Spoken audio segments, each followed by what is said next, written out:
لوگ اسی کے حصول کو سب سے بڑا سرمایہ سمجھتے ہیں اور ہمیشہ بچوں کی یہی تربیت کرتے ہیں کہ انہیں مال کیسے جمع کرنا ہے، انہیں کس طرح سے معاشرے کے اندر حصول اقتدار کے لیے یا بڑے مناصب کے لیے کوشش کرنی ہے۔ نتیجہ یہ نکلتا ہے کہ ایک عجیب سی مادہ پرستی ماحول میں پیدا ہو جاتی ہے۔ اسلام تربیت اولاد کے حوالے سے ہماری جو رہنمائی کرتا ہے تو وہ ساری باتیں اس میں شامل ہیں۔ بچوں کو آپ رزق حلال کمانے کی تلقین 100% کریں گے، انہیں اس فن سے ضرور آگاہ کریں کہ وہ کبھی کسی کے دستے نگر نہ رہیں، کہیں انہیں ہاتھ نہ پھیلانا پڑے، لیکن ان کی روحانی، اخلاقی، مذہبی تربیت یہ بھی اللہ تعالیٰ نے ماں باپ کے ذمے لگائی۔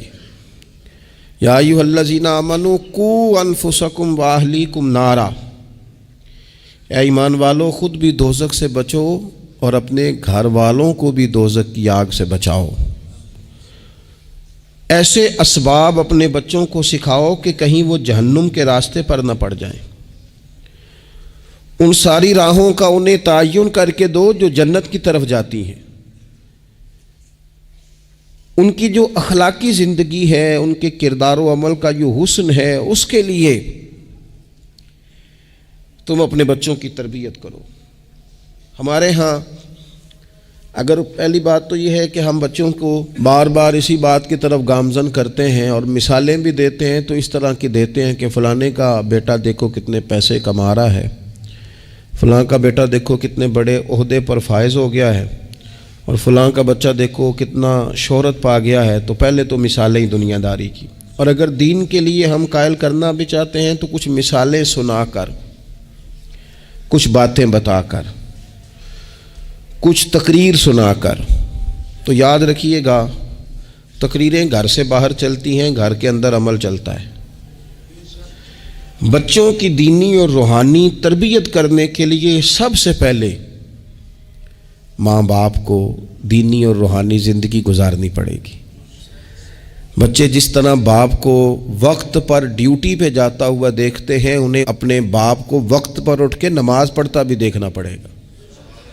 اگر اس کا کاروبار کم ہو جائے، کہیں نقصان ہو جائے، تو جس طرح وہ اسے پریشان اور بے حال دیکھتے ہیں، کاش ایسا ہو نا کہ کبھی باپ کی آنکھوں میں آنسو آئیں اور بچے پوچھیں کہ ابا جی کو کیا ہے، تو اماں کہے پتر تمہارے باپ کو حضور کا مدینہ یاد آتا ہے۔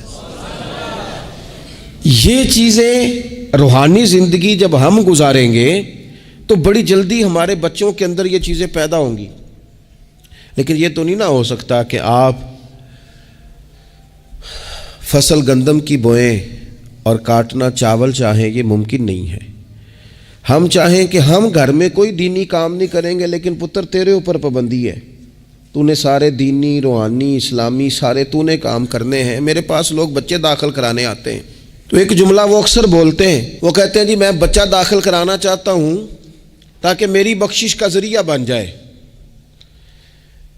تو میں کہتا ہوں یہ بات آپ کی ٹھیک ہے، حدیث پاک میں الفاظ موجود ہیں کہ اللہ تعالیٰ والدین کو اعزاز دے گا، لیکن آپ ماشاءاللہ باشعور ہیں۔ اگر آپ کو اس بات کا شعور ہے نا کہ بچے کی وجہ سے حافظ قاری علامہ صاحب کی وجہ سے میری بخشش ہو جائے گی، تو اور بھی تو کئی چیزیں بخشش والی ہیں، آپ عمل کیوں نہیں کرتے؟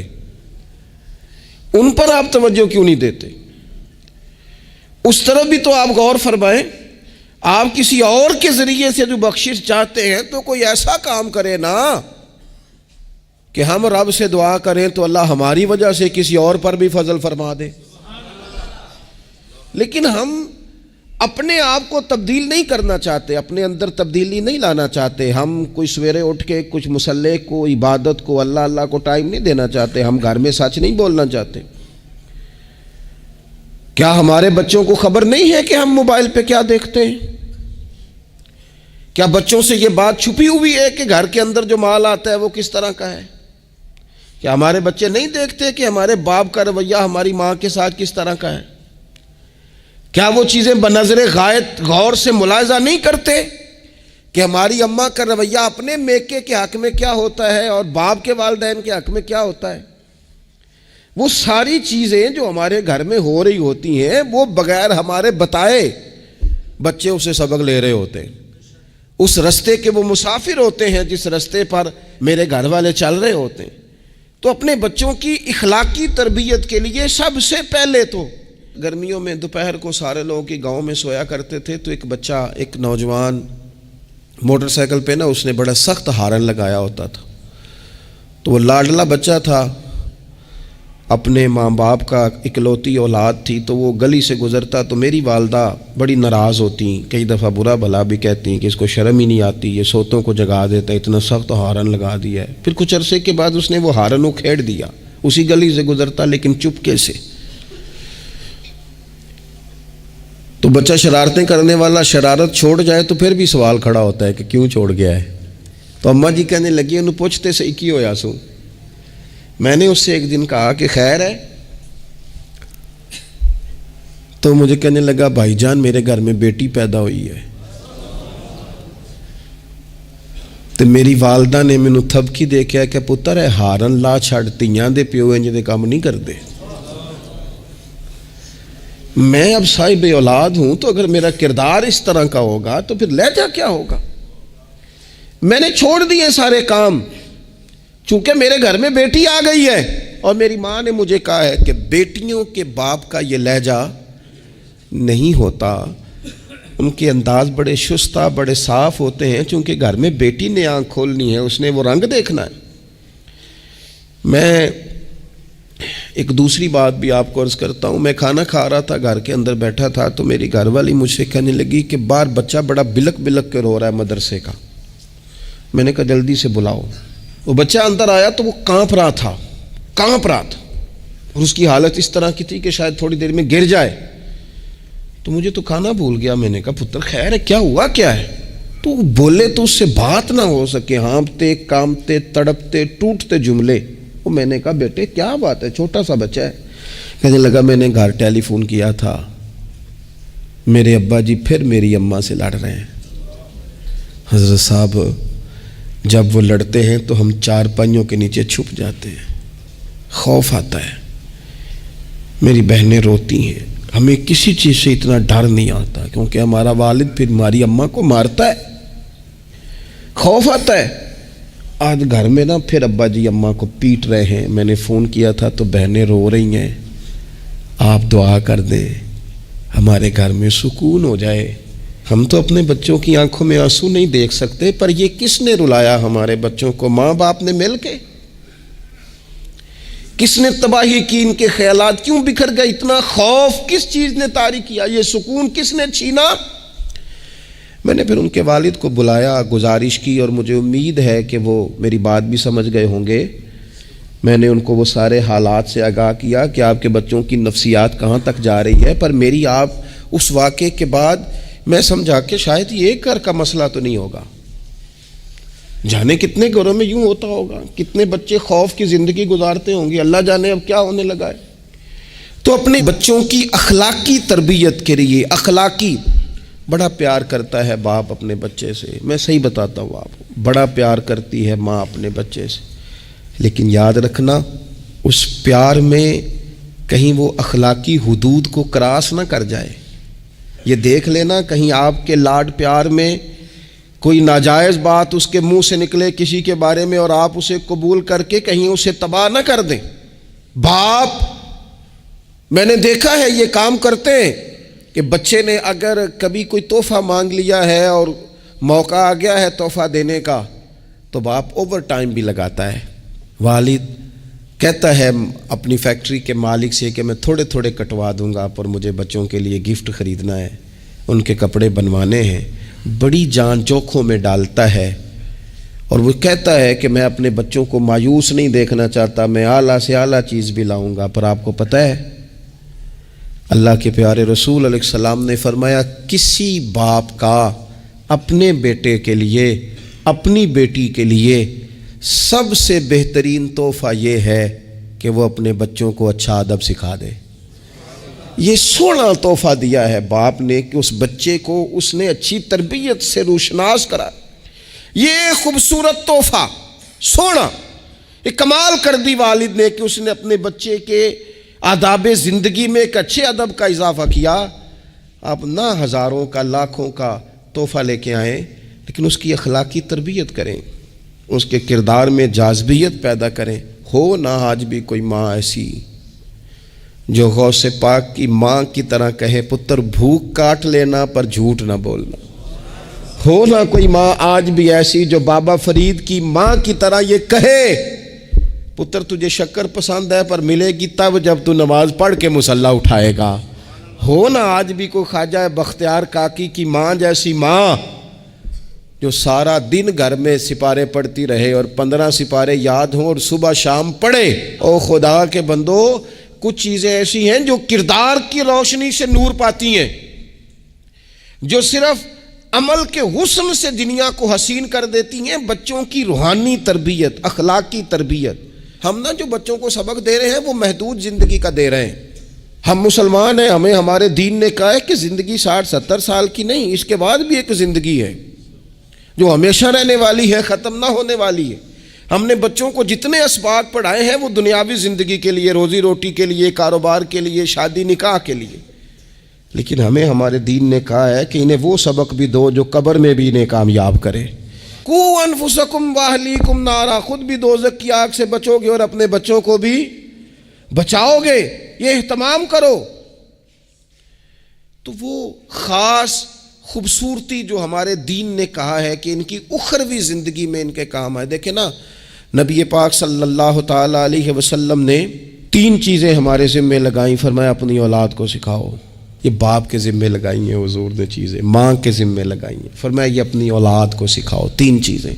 یا رسول اللہ صلی اللہ علیہ وسلم کون کون سی؟ فرمایا ایک تو اپنی اولاد کو اپنے نبی کی محبت سکھاؤ. اس کا مطلب ہے ابا کو نعت پڑھنی چاہیے نا, اس کا مطلب ہے اماں کو نعت آنی چاہیے نا, اس کا مطلب ہے حضور کے قصیدے یاد ہونے چاہیے نا, اس کا مطلب ہے نا کبھی بازو تھام کے باپ کا ہے نا پتر چل آج فلان جگہ تجھے لے جاؤ وہاں مدینے والے کی باتیں ہوں گی.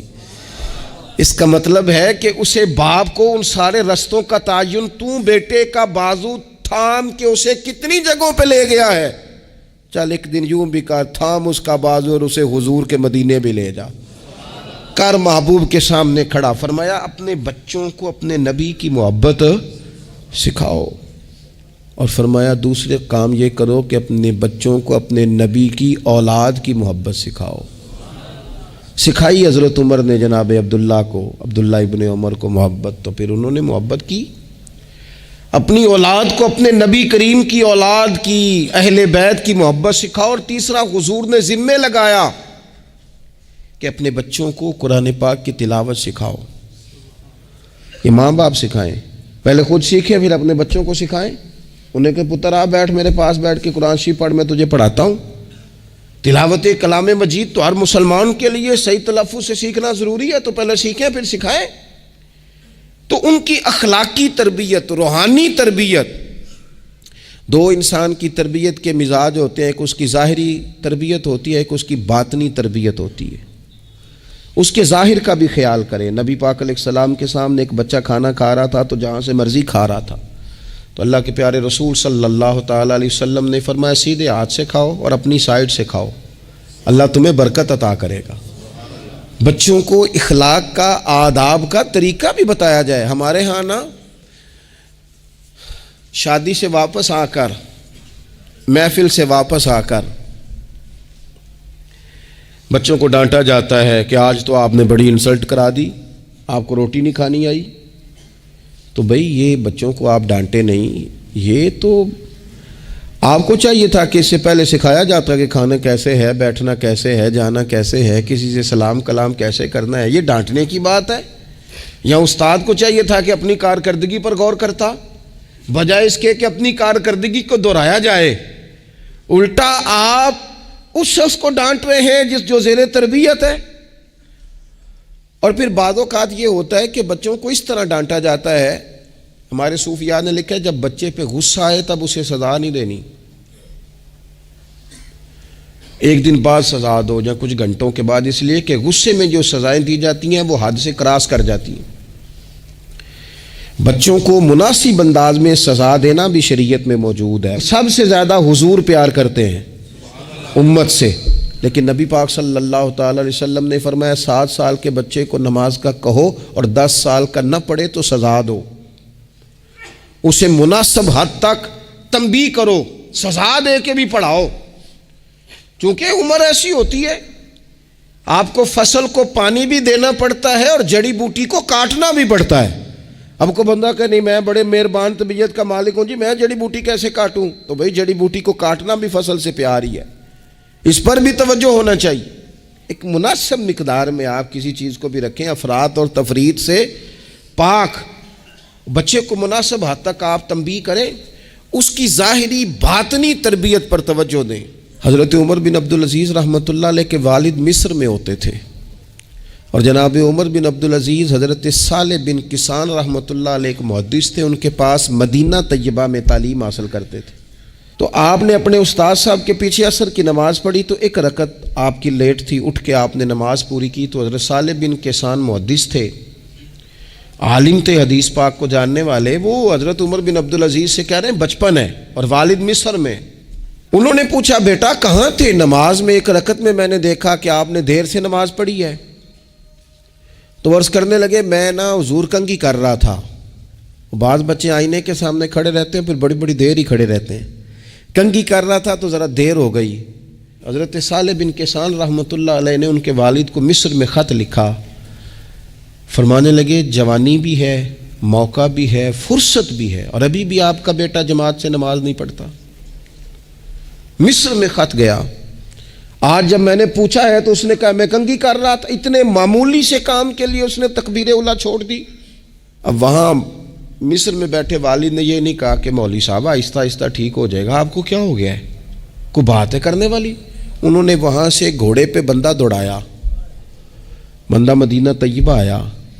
اس نے کہا جاتے ہی عمر بن عبدالعزیز کو لے جانا حجام کے پاس اور اس کے سارے بال اتروا دینا، اور اسے کہنا پتر جن بالوں کی وجہ سے نماز رہ جائے ان بالوں کو سر پہ نہیں رہنا چاہیے. تیری جماعت کی رکعت رہ گئی پتر، اتنا بڑا کام اللہ کے حضور حاضری کا موقع تھا. پھر اس کا ریزلٹ کیا نکلا؟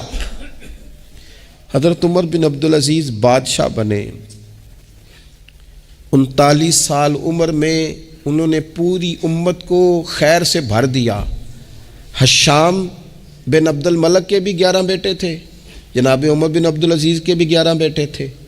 حشام جب دنیا سے گیا تو ہر بیٹے کو 10 لاکھ دینار آئے، اور جناب عمر بن عبدالعزیز جب دنیا سے گئے تو 11 بیٹے تھے اور 6 دینار تھے. اور جاتی دفعہ کہنے لگے پتر اپنے باپ پہ شکوہ نہ کرنا، تمہارا باپ بزدل تھا. 2 رستے تھے، یا تو میں اپنے لیے جہنم کٹھی کرتا اور تمہارے لیے جائیداد بناتا، لیکن میں بزدل تھا، دوزخ سے ڈر گیا، میں جائیداد نہیں بنا سکا، اپنے باپ کو معاف کر دینا.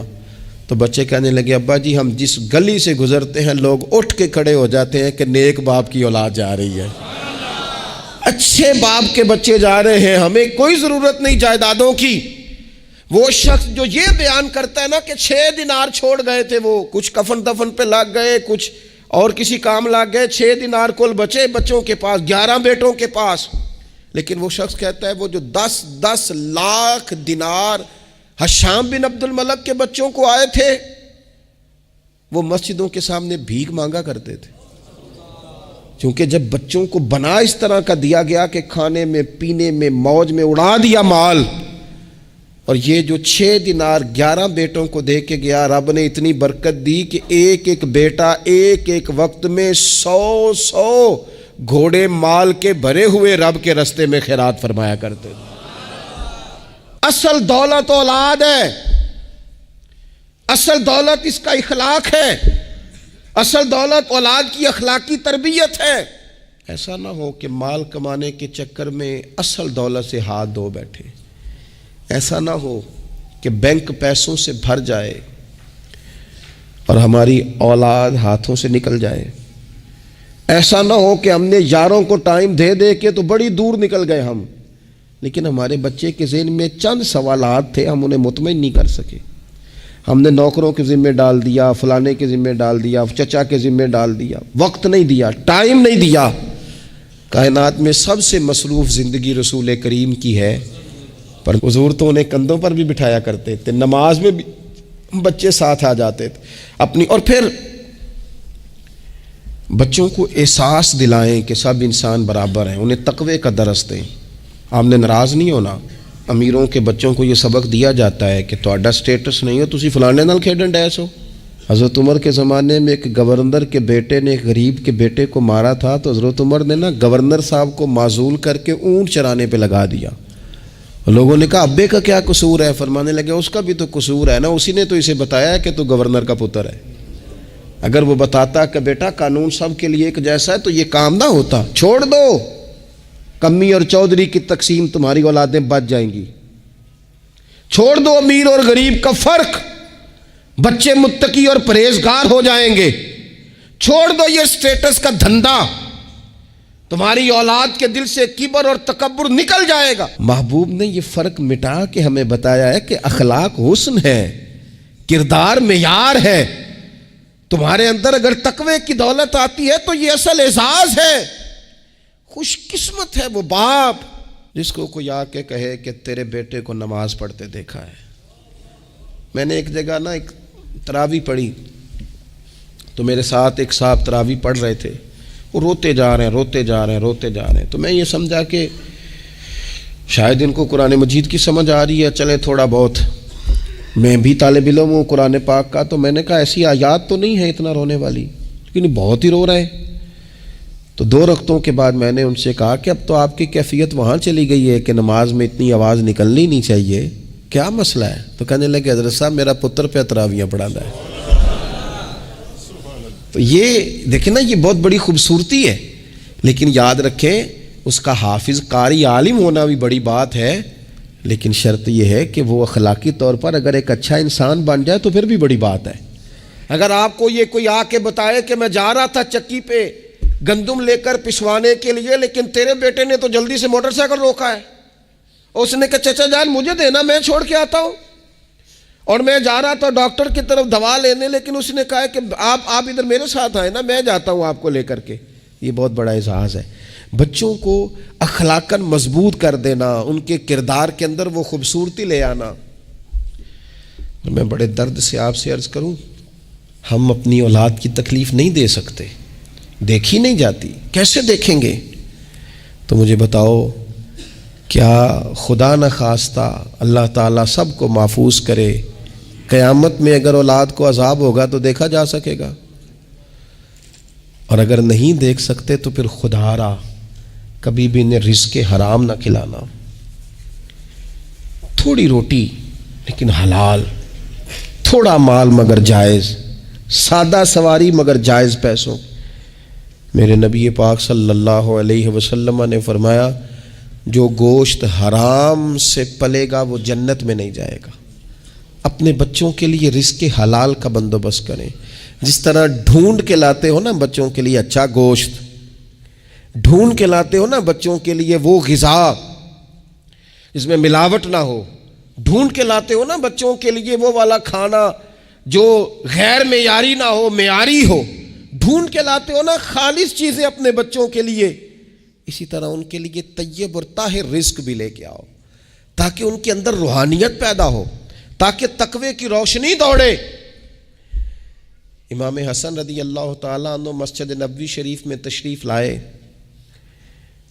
تو صدقے کی کھجوروں کا ڈھیر لگا ہوا تھا، ایک کھجور بچپنا تھا، اٹھا کے منہ میں رکھ لی، تو اللہ کے رسول صلی اللہ علیہ وسلم نے انگلی ڈال کے نکال دی، فرمایا پتر میری اولاد کے لیے صدقہ جائز نہیں ہے۔ انگلی ڈال کے حضور نے نکال دی، ہمیں یہ سبق دیا کہ تمہاری اولادوں کے قریب صرف وہ رزق جانا چاہیے جنہیں رب رسول نے ان کے لیے جائز رکھا ہے۔ اگر گلے میں انگلی ڈال کر بھی تمہیں وہ لقمے نکالنے پڑے تو نکال دینا، یہ طریقہ تمہارے لیے تمہارے نبی نے رکھا ہے، ان کے قریب حرام نہ جانے دینا، ورنہ ہم ڈھونڈتے پھریں گے دوستو، ہم ڈھونڈتے پھریں گے، چیزیں کہیں کی کہیں پہنچ جائیں گی۔ خدا را ان کا قصور کیا ہے نونہالوں کا؟ یہ تو ہماری گود میں پلتے ہیں، کیوں ہم انہیں وہ والا مال لا کے دیتے ہیں جو ان کے لیے جائز نہیں؟ کیوں ایسی چیزیں انہیں فراہم کرتے ہیں کہ ان بیچارے بھولوں کو پتہ ہی نہیں ابا کیا کچھ لے آیا. طیب، حلال، پاکیزہ، صاف ستھرا، معیاری ان کے لیے غذا کا بندوبست کریں.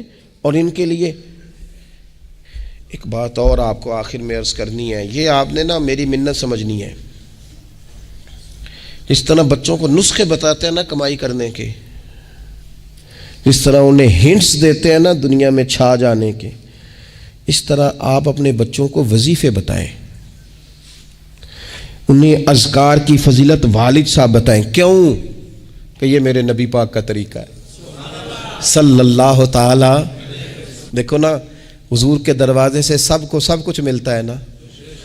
اور صحابہ کہتے ہیں جو چیز نہیں سنی نا کبھی وہ لفظ نہیں ہے، یہ لا نہیں ہے، یہ سنا ہی نہیں کبھی.